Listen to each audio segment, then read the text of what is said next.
Dans cette vidéo, nous allons parler des énormes pertes en trading. C'est une caractéristique que l'on trouve uniquement dans le trading. Le trader sur une position en perte est sujet à un inconfort profond, et cela simplement car il ne veut pas perdre.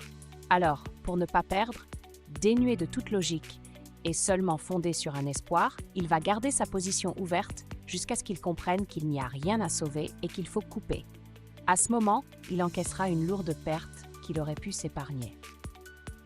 Ce principe est contraire au principe de base du trading, qui est couper rapidement ses pertes. Les deux erreurs qui engendrent généralement les pertes sont 1. L'excès d'assurance. Une règle domine dans le trading. Il faut savoir que rien n'est acquis. Et pourtant, souvent nous l'oublions, après plusieurs belles réussites, le trader se sent en confiance. Prenant trop d'assurance, il pense avoir toujours raison et ne pense pas pouvoir se tromper dans ses analyses. Il considère que sa faculté à analyser domine l'efficience du marché.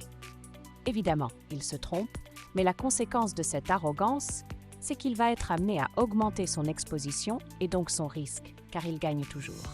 Mais dès lors que la chance ne le sert plus, il s'affronte à des pertes lourdes de conséquences, puisque lourdes de capital. 2. L'émotion. Mais comment lutter contre ces émotions? Le but n'est pas de se battre contre soi-même, mais surtout de rester lucide et de savoir prendre du recul.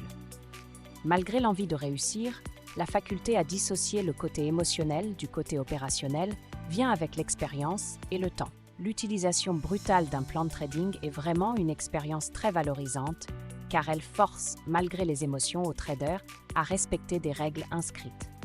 Pour les personnes qui ont vraiment du mal à se battre contre les mots cités précédemment, il sera intéressant d'écrire les règles du plan de trading sur une feuille et de les lire avant et pendant les prises de position. Après quelques semaines sous ce régime, on arrive à se faire à l'idée de laisser courir ses gains, couper rapidement ses pertes et rester humble. Par ailleurs, à force de travail et de prise sur soi, on arrive à s'en sortir et voire devenir meilleur.